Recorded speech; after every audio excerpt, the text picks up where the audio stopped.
అక్కడ నుండి చూస్తున్నాడు వాడు యూట్యూబ్ లో నుండి చూస్తుండా, టీవీలో లైవ్ చూస్తుండా, లేదా తర్వాత రోజు క్లిప్ పెట్టుకొని చూస్తుండో నాకు తెలియదు. ఆడికి ఒక పని ఉంది.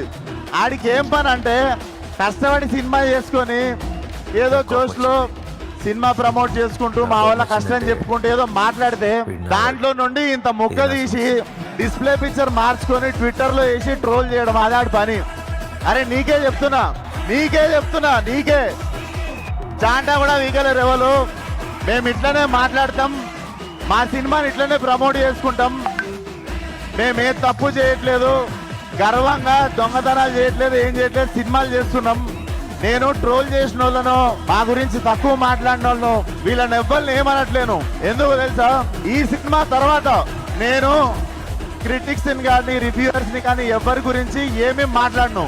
This will be my last film. I'm going to speak about critics or reviews like ఎవరైనా వెల్ విషర్స్ అందరి గురించి. ఎందుకో చెప్తా, మళ్ళీ చెప్తున్నా, this is the last film. Freedom of speech అందరికి ఉంది. మీకు అనిపించిన ఒపీనియన్లు రాయండి, మీకు అనిపించిన రివ్యూలు రాయండి, మీకు అనిపించిన ఏదైనా రాయండి.